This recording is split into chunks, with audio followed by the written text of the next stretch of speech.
Porque vamos pensar aí a história, né, a história da loucura ao longo dos últimos 200 e poucos anos, né? Aqueles muito diferentes, né?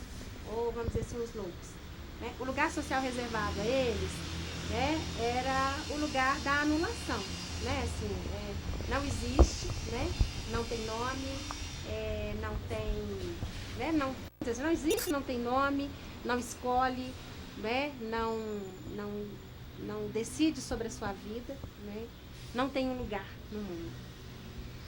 E aí quando a gente vai pensar, né, o que é o trabalho enquanto uma possibilidade, né, de uma identidade, né, assim, identidade de trabalhador, referência enquanto trabalhador, né, ou pensar o trabalho enquanto uma forma também de reconhecimento, você já está contrariando uma lógica, né, essa lógica da exclusão colocada pelo manicômio e trazendo essas pessoas para um outro lugar, né? E aí cada uma a seu modo e a seu tempo vai construindo para si um outro estatuto, né? Um outro estatuto de produtor, de trabalhador, de empreendedor, né? E essas pessoas passam a ter um nome, né? Ou passam a ter nomes, né? Na sua agenda que vai se ampliando. Os profissionais, né, que começaram a se interessar por esses fenômenos, começaram a pensar em outras possibilidades de abordar essas pessoas. Começaram a ver, será que se essas pessoas forem respeitadas, ouvidas, se elas puderem manifestar o que elas estão sentindo, elas melhoram, elas mudam a maneira de ser? Aí foram vendo, foram observando que as pessoas que tinham esses fenômenos e que começavam a falar deles, começavam a dizer das suas experiências, começavam a tomar medicamento, começavam a ser tratadas com respeito, com dignidade, com humanidade e não querer corrigir o comportamento delas, começaram a perceber melhoras nessas pessoas. Que tipo de melhoras?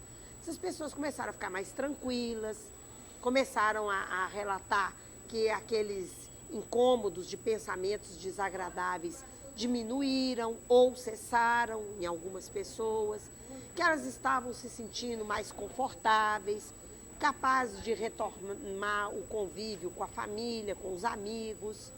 Então, a partir daí, começa, né, com essas experiências aconteceram primeiro nos Estados Unidos e na Inglaterra, né?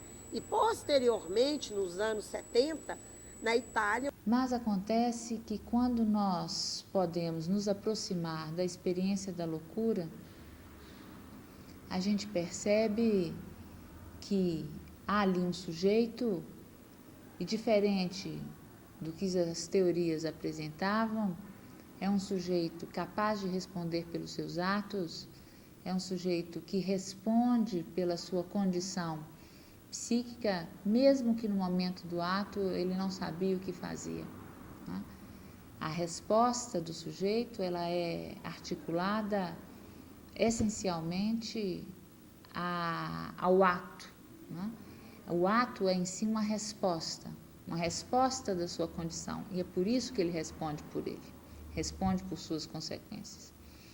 E considerar que há um sujeito na loucura, um sujeito que responde pela sua condição, que responde pelos seus atos, é condição sine qua non para que possamos considerar que o sujeito ele é capaz de responder e de inserção social e de estar aí circulando e de se responsabilizando pelo que da sua condição ele é capaz de fazer. Então, é essa mudança de paradigma que permite, então, que a gente possa perceber na loucura um sujeito capaz e responsável pelo laço social que ele faz. Pelos idos de 99, os usuários, né, se organizaram, né, formularam esse pedido. Uma ONG da luta antimanicomial, Fórum Mineiro de Saúde Mental, vai captar recursos, né, e criar as condições para que os usuários, essas pessoas, fossem se qualificando, né, se preparando para o trabalho. Ao mesmo tempo em que elas iam, né, se apropriando das habilidades técnicas né, elas iam, né, também trabalhando, estudando e buscando um conceito, né, uma ideia do que poderia ser um empreendimento ou uma cooperativa, ou um lugar onde eles pudessem trabalhar. Então, esse período de formação, ele não encerrou ainda, né? Assim, porque a gente vai dizendo que é uma formação contínua, né? Mas essa qualificação organizada, formalmente, ela durou cerca de 5 anos, né? Somente em 2004 é que formalmente foi criada, né, a empresa social, a organização não governamental Suricato.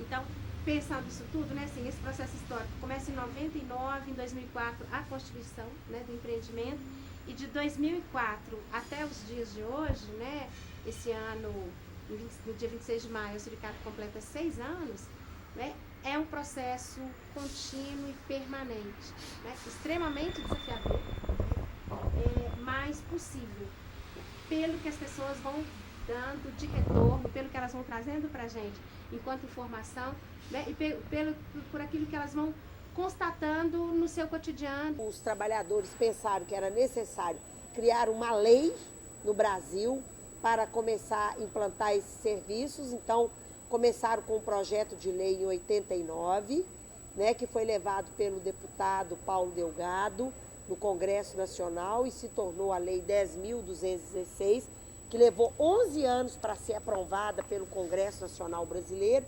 Por quê? Porque o Congresso Nacional Brasileiro é muito conservador.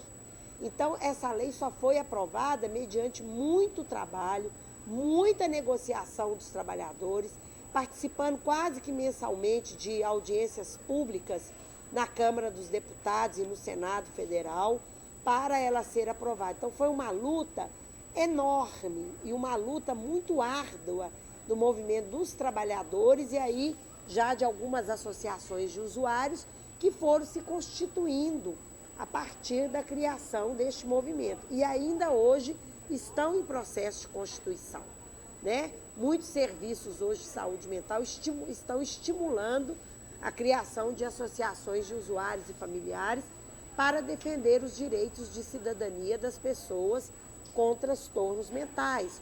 E ampliar as suas possibilidades de resposta é o que permite que o sujeito possa dar uma outra resposta diferente daquela que ele deu naquele determinado momento. A segregação, ela só caminha no sentido da subtração de recursos. É esvaziar ainda mais as possibilidades de dar outras respostas. E se a gente amplia os recursos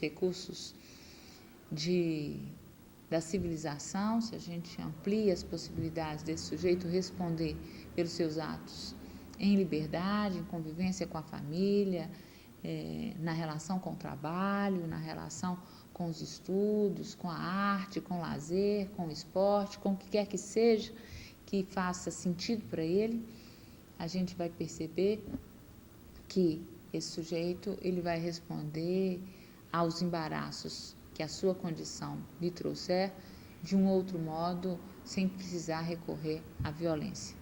É só assim que eu consigo explicar o fato de que, a partir do momento que a gente dispensa a ideia de periculosidade e abraça a ideia de responsabilidade, que os níveis de reincidência têm caído drasticamente.